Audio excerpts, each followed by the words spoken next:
morning, everyone. This is Carolina apologizing for being late. I want you to know that I do respect your time. I was in the wrong studio. I have to apologize to Coach Caren. And I want you to know that today we are here with Coach Caren Fern, all the way from Toronto, Canada. And she's been talking to us about our purpose and how different things affect our purpose. And today we're going to be talking about how motivation affects our purpose. So let me get this banner up so you'll know who Coach Caren is. She's an accomplished entrepreneur and has run multiple businesses throughout her lifetime. And I must say, multiple successful businesses. She's been in the fashion industry, the cleaning industry. She's a published author. She is a business coach. She has had successful businesses in the food industry. So, if you have questions, make sure you put them in the chat because I'm sure Coach Caren can address them with a number of experiences and her expertise.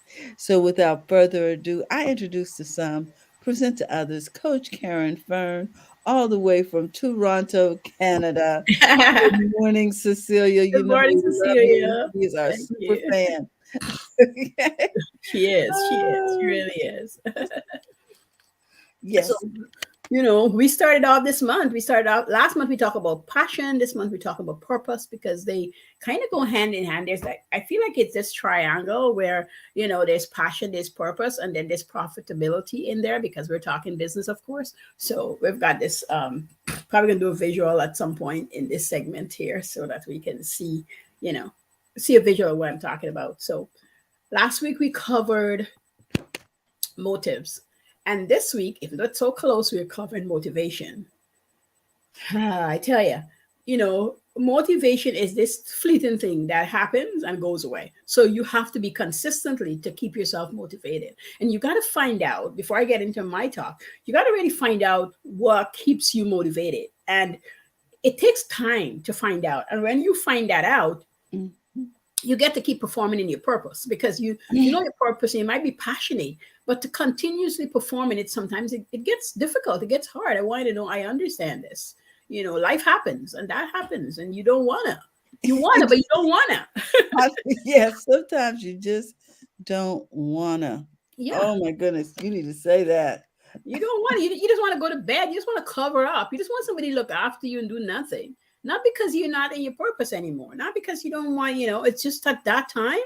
So then all you need is a good hug, a good squeeze, somebody to tell you it's okay, you're doing great, you have accomplished great things before.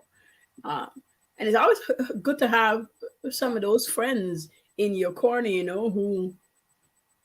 who boost you when you're feeling like, Yes. um, you know, am I am I making any strides?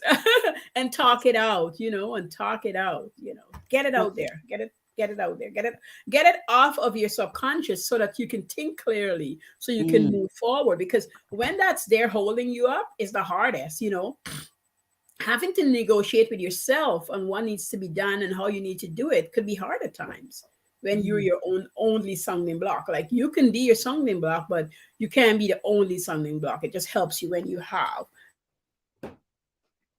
Motivation is continuous action, a force from within, what you do. I That's what always real wondered motivation is. what motivation was. Hmm. So you say it's a force from within? Yes, just like how we say, last week we were talking about motive. So what is your motive? This way is motivation is a motivation is movement. So Mm, you have, like, nobody can motivate you. It feels like people motivate you. And here's why: you go to a conference and everybody's hyper and everybody's going and you're happy and you're going right, and yes. then you get home and you're like, crap, I wish I can go to another one of those because I really don't want to do anything anymore. See, they can't keep you, they can't sustain you. That's why it comes from within. Like when you're at that conference, a time a friend came and picked me up and we went to a full day conference. We had Mhm. lunch, dinner. It was a big conference. We did VIP and everything. One thing me, I like doing the VIP when I go to conferences because I want to get in there and talk to the experts and have that one-on-one time in that small atmosphere and stuff. Anyway, and my friend was saying to me, she's like, "You took a lot of notes." I'm like, "Well."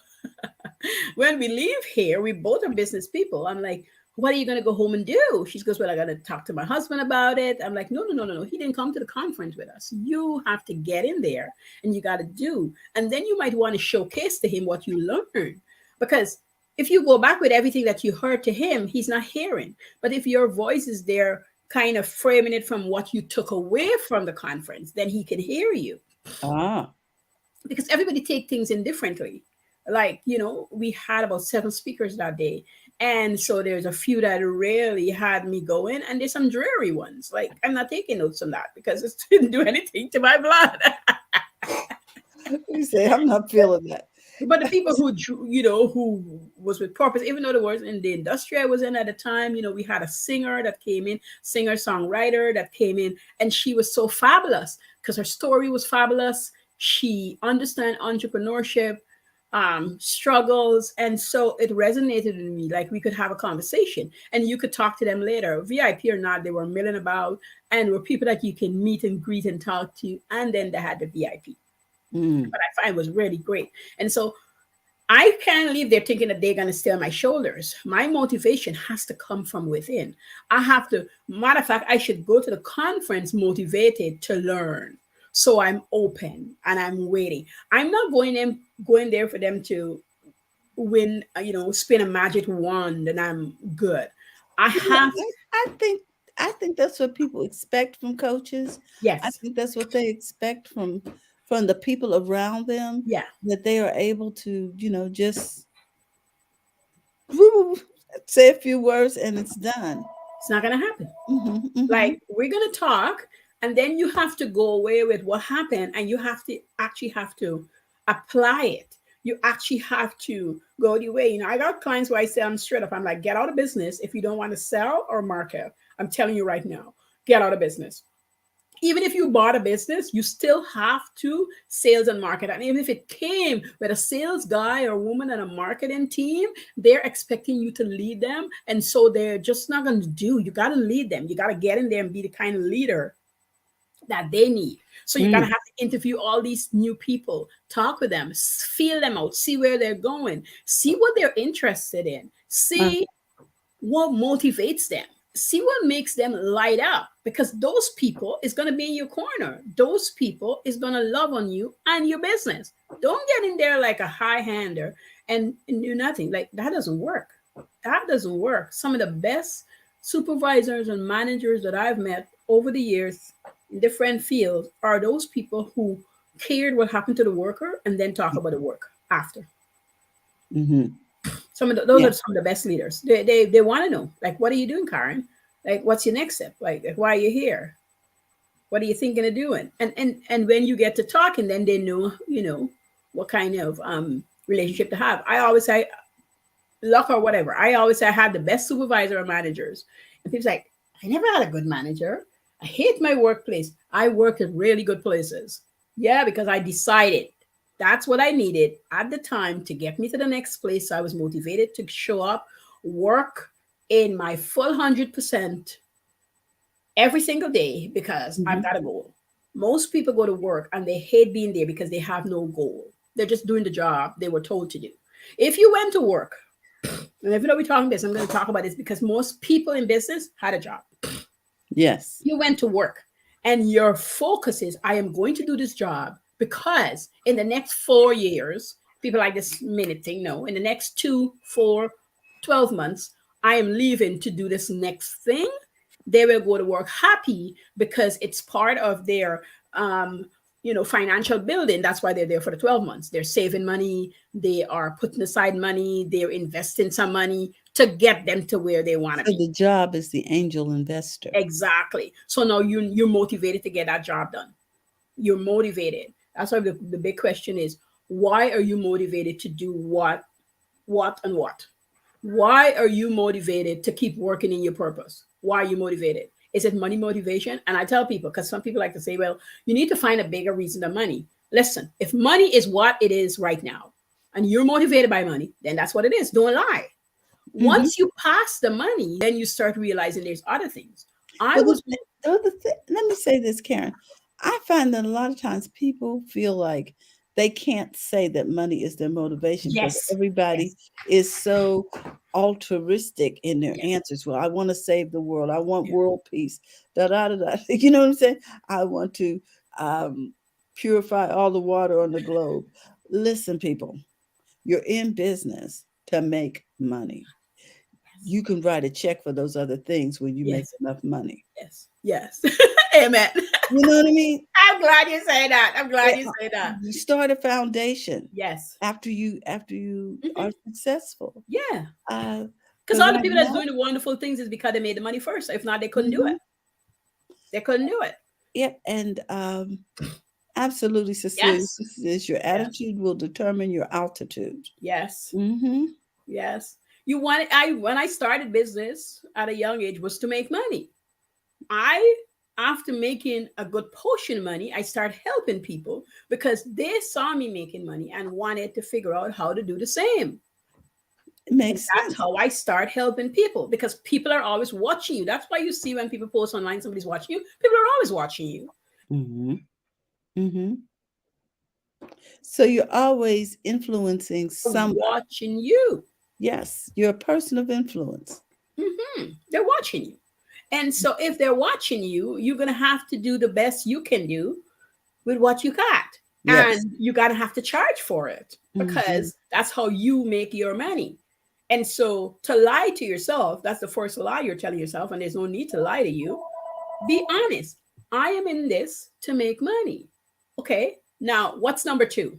And you go number two, three, four, maybe you got five reasons why you're in this, why this is your purpose. But to list them out. And what if number one is not money? If you actually have money and number one is money, isn't money, that other purpose better be really giant because I'm telling you, it really weakens you really fast. To me, money and the purpose comes together and make you feel motivated. Imagine owning a business for 5 6 years and Mm-hmm. you're not making any money. Yes. You are not motivated. Mhm. And you know, the Bible says money answereth all things. So it's going to address whatever problems you have in your business, in your personal life, whatever. And then you have time to be altruistic, care about everybody and everything. Yeah. It will even write a check to your favorite charity or to your Right. favorite cause. Yeah. Is there not a cause? There's always going to be Yes. a cause. You have to have that. I think it was in the second year in my cleaning company, and a woman called me to get her dad's machinery place clean because she was taking it over, and it was a Mm, gong show. He'd been in this business for so long, and it was just terrible. She's like, I can't keep functioning like this. And she said, I didn't know how we did it. She called me in, and we looked at it. We couldn't do it during the week because he was work. busy and we had to do it on a Saturday. I had to double charge her because Saturdays I don't work and I had to bring in extra staff. And I remember we having this conversation. And now she was really mad when I got in there and I had to pull her aside and I say to her, I say, I know what your frustration is, but if this is your business and we are also business people, even though you see us cleaning. Mhm. So your attitude is really affecting the workers. We will pack Ah, and leave you today. I let her know straight up. I said, we'll pack up and leave you, and you can hire another services. mm-hmm. She calmed right down. She got everybody coffee. She went away, got everybody coffee, came back, apologized to the staff, apologized to me, and we got the place done because I had to get in there and get it done. And then I also had to talk with her, and I realized she was just frustrated because he left a mess. So it looked like they were busy. We ended up talking for long after. We ended up talking that the business was making money, but her dad wasn't making money, which means she wasn't going to make any money Mm-hmm. because she told me to come and do the full and then we'll set up a weekly visit. And then after I sent emails to her, and she wouldn't respond. I said to her, this is the last email. I'm not going to bother you anymore, whatever. Because I got my number, emails I'll send. And he finally called me. She said, Karen, I apologize. I see the emails, but I don't have another dollar to pay somebody else. And I'm going to have to figure out to vacuum myself. And I said, it's not like you can, but you're going to want to put cleaning in there or sell the business. I know you don't want to tell me your finances. And I wasn't doing this at the time, but I said to her, you got to make money in the business. You got to have to cut some businesses out. Mm-hmm. Good morning, Patricia. You're going to have to cut some businesses out. You're going to have to streamline things. You're going to have to either let go or lose lessen the hours on 2 or 3 of the staff members. And as much as you want to run the place, you're going to have to be a worker and a business owner at the same time.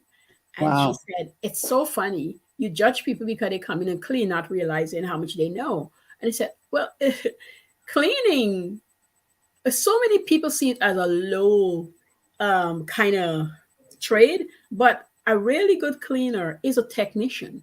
And it's like any other trade. It's like a plumber, electrician. I know people argue, well, those things are 4 years and what have you. But it takes a cleaner. When you train a cleaner, it takes them 3 weeks to get the basics. It takes Hmm. them another 3 months for them to get thorough enough to actually work well. Another 6 months in for them to gain speed and work correctly, use the right chemicals. A full year in cleaning makes them an expert cleaning technician. And Which, most people are ashamed to say all of that about cleaners. There's not no quick go in 2 weeks they can clean. but that makes sense because most occupations and apprenticeship takes several years. Mm-hmm, mm-hmm. And for that, and all they're doing it, that's the first year. By the time they're in the first year, they're understanding, you're giving them more responsibility. You might want to have them train people so that, because when a cleaner trains somebody, then you know that they are actually able to perform the work better. People don't Hmm. realize that when you hire somebody and they can clean well, you need them to train. So because their training will showcase to you how well they know what they're doing. Yes. And it's not only cleaning, it's customer service, it's knowing to have a conversation with the How owner. to talk to people. Yes, and not keep going. And if they bring up anything personal, how to walk away from that personal conversation, how to not steal your clients because that's a form of dishonesty and theft. How to leave what you see. It's not just come in and clean somebody's house or the office. Hmm. It's way more. It's a lot of patience. It's a lot of memory work because you can forget where to put something. And if somebody's anal, they might have a glass to the right and pen to the left, and there's a reason for it. And if you put the pen over here and the glass over there, you might think, well, it's just a pen switch. But what if they are legally blind? What if they have some kind of form of disability that this is a confusion to them? Like, these are things that you have to learn when you're going to be a cleaner. So sometimes people don't realize it's a technical thing to teach somebody to clean and clean properly. And that's why good cleaning companies charge a good penny, because they spend dollars training the people that work for them.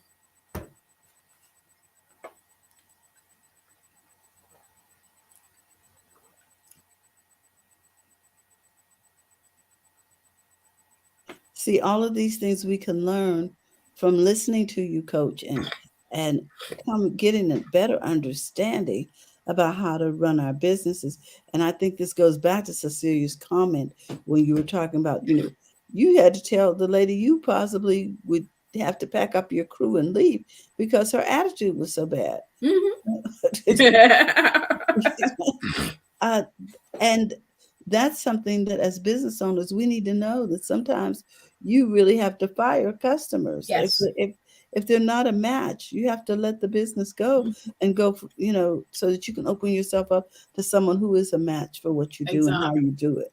Exactly. Mhm. And I know when you're starting out new in business, you don't think you can do it. When you're getting up and running, you don't think you can do it. I mean, last week we turned down some businesses because we're just not ready to take on new clients. Mhm. And as soon as I get a call, I know it's not our ideal client, just the abruptness on the phone. Even if we had space, we wouldn't take her in because whatever happens on the phone is the beginning of what happens when the technician gets there. It's the behavior continuously. And I learned that over time. If you get somebody on the phone, if they're abrupt with you and they're busy, why are you calling for cleaning services if you don't have the time to talk about your house and what have you? If you're calling for coaching services and you don't want to have a conversation, you don't want to book some time with me, you don't ready for coaching service because you wouldn't have time in your day to do the work I'm going to give you. You wouldn't have time in the day to gather the stuff that I ask you to gather. Like, this is important, right? And so when you're starting out, it's hard because you're thinking you need to get every client. And if you're really desperate, Sometimes I tell my clients, get every client so that you can see the ones you don't want. Because sometimes when you're new, you're not sure yet of who you want. So all these different clients, quickly you start making a map and you start seeing who works for you, who doesn't work with you, and why. And then from there you really build out the kind of people you truly want to work with. And those requirements are the people that you want to work with. Those requirements has to happen. If not, it's a no-go. If somebody's not working for a certain amount of monies, it's hard for them to have a cleaning service because they can't afford to pay it, Exactly. which means they can't pay you. And you're going to have bounce checks. You're going to have a lot of problems. So you don't want to, say, I'm squeezing to do this. You say, well, maybe you might want to clean for yourself for a little bit and then save up the coins until you're ready to get a service regularly. And if they say, well, I only want a big clean, then you understand and you say, this is how much it is by the hour. And it's going to take minimum of 10 hours. And here, on the way we go, and then when the 10 hours are up, then we'll reevaluate and see if you want to use their services again or whatever. No matter what it is, you got a limit on your hours. You decide what happens, and because you're in control, you're the CEO of your company. Yes. If you're working in your company, you in your passion and your purpose, there's always things to do when you don't have a client. There's always things to keep you going. For me, creativity is what keeps me motivated. When I am stuck or I'm wanting to do something, but I'm not quite, the idea is not fully formed yet, I do something. I dance, I sew, I start my garden, so I look after my gardening. I might do some crocheting, whatever. I might paint something. Or me, my granddaughter would go and make silly cutouts. She loved confetti, so that's been happening. And I tell people, let me tell you, from the time she started learning to use the scissors, now she's so good at it. She do all kind of styles when she's using the scissors, okay? Oh. Every day she come home from daycare and you can barely get the snack in her. She doesn't even care about the snack. She gets to the desk. She got her markers out. I got a little pad for her. She get her scissors together and the child goes to work as though she is working. For a good hour, you can see her sitting at that desk. Handling her business. I'm always dying with laughter. I'm like, this is all it takes, guys. As adults, if you would just come straight in and do what it is you're going to do, no matter how you're feeling, emotions going to always be there. You have to have this non-negotiable with yourself that I am going to get this done. I am motivated to get this done because here is where I want to be in the next 2 years, in the next 3 years, in the next 5 years, in the next first 30 days. And don't put a whole bunch of things in that 30 days because then you just overwhelm yourself, even though I don't like the word, but you just get yourself too. I feel like this is a confusion that you cause. You cause all this confusion, anxiety, and this feeling of you can't get it done when you pack too many things in there. I've got this notice on my computer that says a little progress each day end up into big progresses one day. And so it's there for myself. It's my quote. I remind me on it. So if I'm feeling like I'm packing too much in my day, I literally look down. It's there. And I pull back, Yes. Because most things, if somebody says, I only do 3 things for the day, they're probably doing anywhere from 9 to 12 things. And here's why. One of those things probably need 3 to 4 things to get the one thing done. Okay. So if it was 4 trees would be 12 things that you actually got accomplished. I see. But most of us don't even pay attention to that because we don't think that it took 12 things or it took 4 things to get that one thing done. Exactly. And it really do. And that's why it feels so clustered and so like it's taking you over because it's never, my daughter wanted me to make her some dresses. So we went to Fabricland. We got the fabric. She picked the style. She's going to be measured. Look at all the steps that we're doing. She's going to get a couple of fittings, and then she's going to get the dress. It's going to take time. There's no overnight. So she bought it last month because it's for the end of this month. Yes, she'll say, Mom, you could sew this in a day. I could, but I'm not taking my whole day to sew your dress because I'm at work. So it takes a couple of steps. And we must not miss those steps. If you're starting your business, get a 1-page or a 3-page plan, know your marketing and sales, know the content that you need to create around it to get you going. And even if you weren't online, we still do content because I started my businesses without online. Okay. And then you need to know what you need for yourself to sustain you and keep you motivated. You really need these things in condom. So when I wasn't online, my marketing, sales, and content was, so my content was from networking. So I get to a networking event, I talk to a bunch of people, but my goal is really six people. Mm-hmm. Even I'm saying hi to everybody, six good conversations. That's all I want. Six. I don't want more. In those six conversations, if they're meaningful enough, I'll take the person's card. And then we'll call each other. I might send an email reminding them where we met, and we'll go from there. That's really what I want. So my networking is really about six people. It's not 120, just six.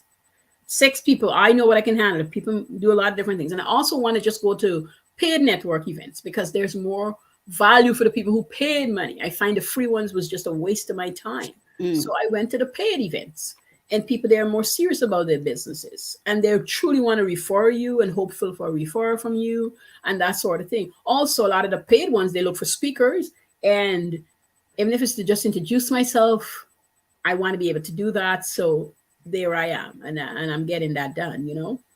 And if you're not a Yes. talker like me, then you get some invitations. And I know we're out and about. So don't miss on, if you're online, let me just say this. If you're online, don't miss out on meeting people face to face right now. We're out again and about. Meet people, talk to people, hand them a little information plaque, I call it. You know, you could pin your business card to it, or it could be just that alone. Tell them what you do. Talk to them and then tell them what you use. Say, I know you might not need it, but if you know anybody who's looking for such services, because you can't know until you do.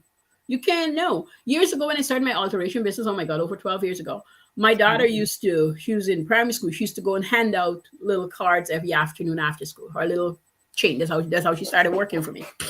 Mm-hmm. And she would hand out these cards.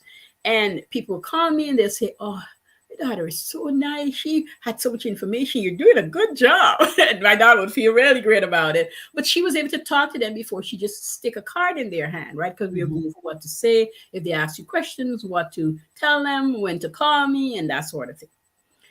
After that, I myself would go out and hand out cards at different points. And I remember this lady meeting me up and saying to me, why are you handing out cards in the mall?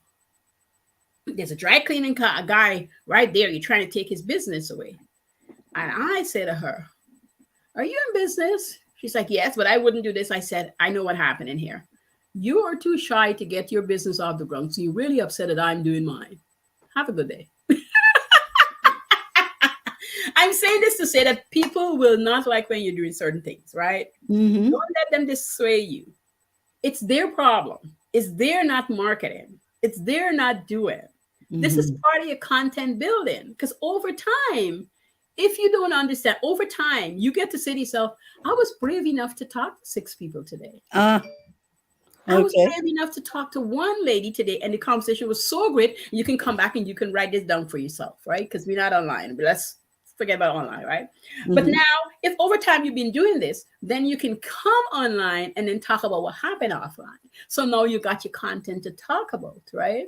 I Yes. went to the place to get some bricks the other day, and the guy asked me, and I know because I was dressed up, he figured I didn't know what I was doing, and I probably was lost. And I let him know I know to do this kind of work, so that's why I'm here. And we had a good cackle about it. I didn't get offended because Mm-hmm. that's the thing. Conversation with anybody and everybody when you're out and about. Don't have to be big. It doesn't have to be deep. You just have these conversations. Over time, you're not afraid anymore. Wow. Over time, you get braver. And over time, you even get motivated to keep going. Mm. Motivation, guys, come from inside. It's a force from within. Motivation, the force from within. Wow. Wow. All right. Oh That was my it. goodness. So when we're working our business, we need to look for that internal motivation Yes. and then act on it. Mm-hmm. Ah, And if it's money, guys, I saying this again, if it's money right now, if you're broke and you have no money, your motivation is money. and it's okay. And it's okay. You need to sit down and know where those dollars are coming from. You got nothing. You got $20 to your name, and you ask yourself for the next 3 days, what would I do with this $20 that it can turn into $100. What can I do? Mhm. How can I make this a possibility? And write it out. Write it out in all shape and form. Write out even the one that feels impossible. Write it out. Write it out. I can't tell you how many pieces of paper, how many lists and forms that over the years that I went back to, and I'm amazed at myself of how many accomplishments I've made over certain things that I was saying. But and then the list is here, and I realized I actually got it done. I might have a project going on in my home, getting things done. Remember last year, I think the year before the last, I was doing my pantry. Just different things, that you just get done. This is home, but if you're not making money in your business, you might want to think about something in your home that you can do. Anything that you can do to get you going. Because once you're motivated in one area, it just lends itself to the other areas. Don't worry. Yes. Don't talk to people who is not going to support you. Leave those people alone. Let them be where they are. Just look to the people who want to lift you up and carry you through. But you still have to motivate you inside, because when you are motivated, then the people come. That's the other thing. When you're motivated, those Yeah. people come. When you're excited, people get excited. Right? Yes. When you're excited, people get excited. When I go to a party, let me tell you, everybody's excited when Caren land, because we know when the music starts playing, guess who's first on the floor? And let me say this, people. When you are online, people smile. I mean, it is just ridiculous. I went to a woman's website and she was like this. I'm like, I don't want to do business with her. Oh my gosh. Look how cool Terry is with these. Be, Look at these be cool shades. approachable, people. Have a sense of humor. Yes. Relax. Yes. It's just conversations. It's not sales, it's Mhm. conversations. Yes. Oh my goodness, Coach Caren, I just want to thank you so Oh, much. you're welcome. I know these glasses are making you smile. Oh yeah. I can't stop. They're too cute. Oh man. Thank you. I got these glasses at my daughter's bachelorette party the other month. And so, and I've been wearing them around when I walk. So I said, oh, Conversation piece. they're sitting here. Let me put them on. So Such I conversation just piece. want to I agree. I agree. I just want to say to everybody, you know what? Coach Caren is such a wealth of information. You can find her anywhere on the web under Profits in Daily, Mhm. on her Facebook page, on her Instagram. She is there for you. So don't be afraid to inbox her and ask her a question or two and Mhm. find out what um, activity she has coming up. Oh, let's see. Cecilia's saying something here. Mhm. Let's see. Cecilia says, thank you, Coach Caren. As always, great conversation and information. And you look cute in those glass. Oh, thank Yeah, you. doesn't she, Cecilia? Oh, you caught me by surprise. Yes. Thank you, Cecilia. We want you to come here, relax, take notes, grow your business, grow your personal finances, and learn how to run a profitable business that's fun to run. We're here to help you take the hassle out of your hustle.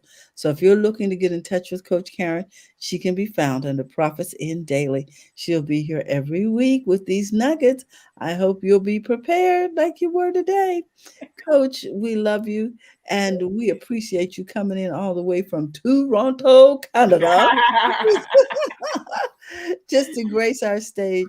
So, with that, I want to remind everyone that if you're looking to become a part of the Biz Chicks community, you can simply text Biz to, oh, that's the wrong one.